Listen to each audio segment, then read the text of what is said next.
आज हम सभी लोग एक नेक्स्ट चैप्टर आता है जो कि एजुकेशन टेक्नोलॉजी से ही संबंधित है और जो कि इनोवेशन को बढ़ावा देता है। इसमें सबसे बड़ी चीज़ है कि एक चैप्टर है जिसका नाम है और कहीं ना कहीं अवक्रमित अन्वेषण के माध्यम से वो विशेष रूप से सहयोगी भी होता है, जो कि नवाचार को विशेष रूप से आगे बढ़ाता है।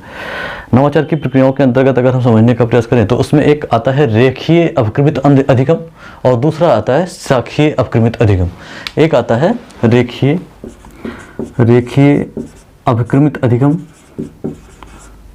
रेखीय अवक्रमित, और दूसरा आता है शाखीय अभिक्रमित अधिगम। शाखीय अभिक्रमित अधिगम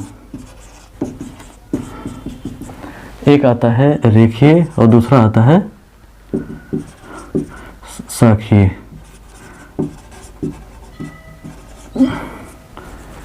रेखीय और दूसरा आता है शाखीय।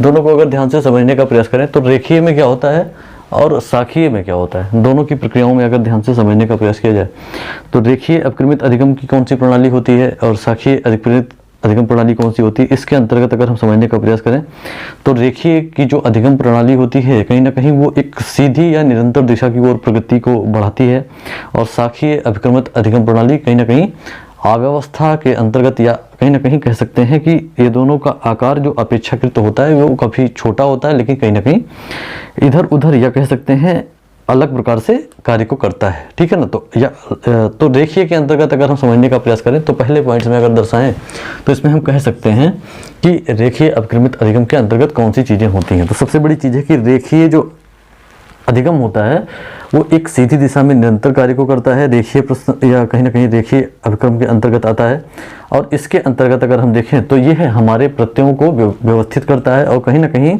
इनमें पदों का आकार जो होता है वो छोटा होता है और यह एक ही दो वाक्यों का होता है।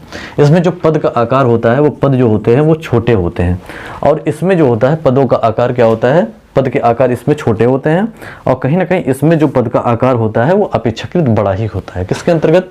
शाखीय में जो पद का आकार होता है ये बड़ा होता है और इसमें ये होता है पद का आकार छोटा ही होता है। ठीक है ना, छोटा बताया गया है।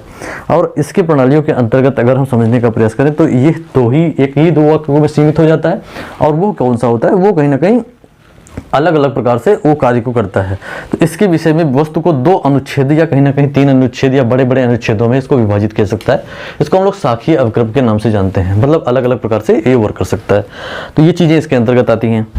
दूसरी नंबर बात कि जो रेखीय अवक्रम में विद्यार्थियों को प्रश्न का जो उत्तर करते हैं बालक, वो बताना होता है रेखीय अवक्रमित के अंतर्गत। बालक जो प्रश्न करते हैं उसका उत्तर बताना होता है, लेकिन यह प्रत्यास्मरण करता है। प्रत्यास्मरण अर्थात अपने मेमोरी या मस्तिष्क के आधार पर प्रत्यास्मरण करके उसकी पूर्व विवेचना करके उसको एक तरीके से रेखीय के माध्यम से उसको परिभाषित करने का प्रयास भी इसी के माध्यम से किया जाता है, जो कि रेखीय अवक्रमित अधिगम के अंतर्गत ही आती है। ठीक है ना। तो ये चीज़ें होती हैं। दूसरी नंबर चीज़ है कि जब शाखीय में आते हैं, दूसरे पॉइंट्स में अगर देखा जाए तो जो दूसरा नंबर जो इसमें शाखीय में आता है, शाखीय के अंतर्गत अगर देखें तो शाखीय में कौन सी प्रणाली लागू की जाती है। शाखीय में इसमें क्या होता था कि इसमें विद्यार्थी प्रश्न करता है और प्रश्न का उत्तर भी विद्यार्थियों को बताना ही, रेखीय अवक्रमित में विद्यार्थियों को प्रश्न का उत्तर बताना ही होता है, और प्रश्न का उत्तर कम ही या कम समय में या अच्छे प्रकार से बताना होता है। लेकिन शाखीय अधिगम प्रणाली के अंतर्गत अनुक्रिया में यह सही विकल्प का चुनाव भी करता है। किसके माध्यम से क्या करता है? सही विकल्प का चुनाव करता है। कौन से विकल्प का? सही विकल्प का चुनाव करते हैं। सही विकल्प, ध्यान रखेंगे, सही विकल्प का क्या करते हैं? चुनाव करते हैं। सही विकल्प कौन से हो सकते हैं या सही विकल्प कैसा हो सकता है? तो सही विकल्प का चुनाव किसके आधार पर होता है, ये चीजें हमको ध्यान रखनी है, और इसी के आधार पर वो सारी प्रक्रियाएं की भी जाती हैं। तो इसके अंतर्गत अगर हम देखने का प्रयास करें तो ये सारी चीजें इसी के अंतर्गत होती हैं। इसमें पद का निर्माण और इस प्रकार की क्रिया किया जाता है कि विद्यार्थी उत्तर देने में, अनुक्रिया करने में त्रुटि ना करे। किसमें? रेखीय में त्रुटि नहीं होती है। दूसरी नंबर चीज है कि इसके अंतर्गत अगर देखा जाए शाखीय के अंतर्गत, शाखीय में अगर देखें तो इसमें बालक त्रुटियां करता है और त्रुटियों के माध्यम से स्पष्टीकरण करके सीखता भी है। ये शाखियों के अंतर्गत होता है, मतलब वो तमाम तरीके से सीखने का प्रयास भी करता रहता है। रेखीय के अंतर्गत इसमें पदों का क्रम भी अनिवार्य होता है। इसमें पद का क्रम होता है रेखीय के अंतर्गत, लेकिन इसमें पद का क्रम नहीं होता है। शाखियों में अलग अलग प्रकार से उसमें पद का क्रम नहीं होता है, कोई अनिवार्य नहीं माना जाता है। होता तो है लेकिन अनिवार्य नहीं माना जाता है। ये चीजें होती हैं। इस अधिगम में विविधता और नम्रता होती ही रहती है। अधिगम में क्या होता है, कहीं ना कहीं विविधता होती है, अलग अलग प्रकार से सोच होती है, लेकिन इस विविधता में विविधता तो होती है लेकिन वो अलग अलग डिफरेंस टाइप से वर्क करती हैं। ये चीज़ें इसके अंतर्गत बताई गई हैं।